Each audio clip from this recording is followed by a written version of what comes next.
नमस्कार, जोहार। मैं पंकज आर्या फिर एक बार आप लोगों के साथ रूबरू हो रहा हूँ। इस वक्त मैं राहे थाना परिसर में मौजूद हूँ। मैं आपको बताऊं कि बीती रात को यहाँ पर इचाहतू बासाहतू में राड़ू नदी के घाट पर बालू के अवैध उत्खनन, परिवहन और इसके कारोबार पर धावा बोला गया है। ये धावा किसी और ने नहीं बोला है, बल्कि सिल्ली के विधायक अमित महतो और स्थानीय यहाँ के एसडीपीओ जो हैं, अनुमंडल पुलिस पदाधिकारी ओम प्रकाश, दोनों ही मिलके जो है ये दावा बोला। और इसमें लगभग 8 गाड़ियां बताई जा रही है, जिसमें जेसीबी है, साथ ही साथ अवैध रूप से बालू लदी हुई हाईवा है, टर्बो है और साथ ही साथ ट्रैक्टर है। और यहाँ पे सामने आप देखिए, ये एक्सयूवी गाड़ी को भी जब्त किया गया। बताया जा रहा है कि बालू की इस कारोबार में इस कारोबारी का शामिल होना बताया जा रहा है। और ये संलिप्तता को देखते हुए इस गाड़ी को जो है वहाँ से मौके वारदात पर स्पॉट से वहाँ पे इस गाड़ी को भी जब्त किया गया है। इस दौरान देखा गया कि विधायक रात भर रहे और साथ ही साथ एसडीपीओ भी रात भर रहे। रात भर की इस छापेमारी में 8 गाड़ियों को पकड़ने के बाद एक तरह से कहें तो राहे के आसपास जितने भी बालू माफिया हैं उनमें अब हड़कंप है। और एक तरह से बताया जा रहा है कि इस घटना के बाद ये पूरी चर्चा का बाजार है।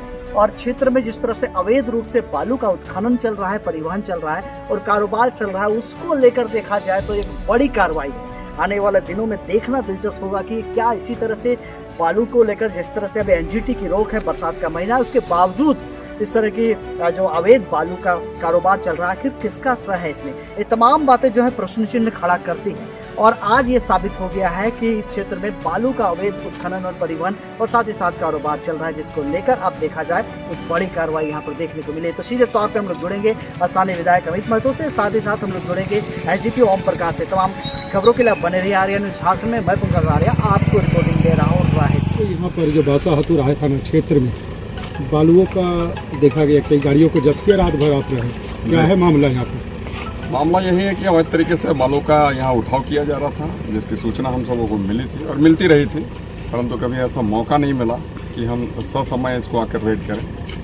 तो आज इत्तेफाक से हमारा भी इधर आना हुआ, साथ साथ हमारे डीएसपी साहब भी पहुँच गए सही समय में और यहाँ की जो थाना इंचार्ज है वो भी आए। इसलिए हमें लगता है कि 8 से 9 गाड़ियाँ आज पकड़ी गई, जिसमें से ट्रैक्टर है और फिर जेसीबी है, साथ साथ हाईवा गाड़ी भी है, एक टर्बो गाड़ी है। तो लोगों का जो मनोबल है बालू माफिया का, ये दिनों दिन बढ़ता चला गया है और ये मानसिकता को ब्रेक करना भी जरूरी है। तो बस हमारा एक प्रयास है, हम चाहते हैं कि जो चीज़ों का संचालन जरूरी ना हो और जो गैर कानूनी है उसे तो प्रतिबंध लगना ही चाहिए, रोक होनी चाहिए। इस क्षेत्र में कितने घाट है और किन किन घाटों पर छापेमारी की गई? आज तो फिलहाल बस यही था बासाहतू का, और चूंकि हमें सूचना मिली थी इस आधार पर हम लोग भी पहुंचे थे। एनजीटी की रोक के बावजूद लगातार बालू परिवहन हो रहा है, उत्खनन हो रहा है, किसे दोषी मानते हैं? कहा सर कि इनकी मानसिकता ही गलत है, गलत प्रवृत्ति वाले लोग हैं और इस पर एक विराम देने का एक प्रयास है सरकार में। आप लोग एनजीटी के आदेश के बावजूद आप समझ रहे हैं कि इस तरीके से बालू का उठाव करना मतलब कितनी हिम्मत वाली बात है, और ये कितनी हिम्मत के साथ, दबंगता के साथ में ये एक प्रयास कर रहे हैं। तो हम चाहेंगे कि ऐसे लोगों पर शिकंजा कसा जाए, अंकुश लगाया जाए। और इसका एक प्रयास है कि आज तमाम लोग आप देख रहे होंगे, राहे की पूरी टीम, राहे थाना की, साथ साथ सीओ मैडम पहुंची हुई है और हमारे डीएसपी साहब। तो तमाम लोग भी यही चाहते हैं, यही ख्वाहिश भी जाहिर करते हैं कि ऐसे लोग जो कि मनोबल को अपना बढ़ा रखे हैं, गलत तरीके से जो राजस्व को नुकसान पहुंचाने का प्रयास कर रहे हैं। सरकार में आप लोग बैठे हैं, प्रॉपर तरीके से घाटों का बंदोबस्ती क्यों नहीं किया जा रहा है? जी बिल्कुल, इसको लेकर नीतियाँ तो बनेगी ही और हमारी भी यही चाहत है। हम भी यही चाहते हैं आने वाले दिनों में कुछ बेहतर नीति बने और उसका एक प्रयास हो रहा है। आने वाले दिनों में सब कुछ ठीक ठाक हो जाए, उसके बाद में फिर जिस तरीके से अन्य राज्यों में अन्य जगहों पर इस तरीके से उठाव होता है वो हो, उस पर कोई दिक्कतें नहीं है, कोई अड़चनें नहीं आएंगी। सरकार की योजनाएं भी अधर पर लटक जाती है, बालू नहीं मिलने की वजह से कीमत भी बढ़ गया है। क्या होता है सरकार क्यों इस पर सजग नहीं दिखाई दे रही है? सरकार की योजना ही अधर में है। नहीं, आप समझ सकते होंगे कि हेमंता की मानसिकता, हमारी झारखंड के और झारखंडी के लिए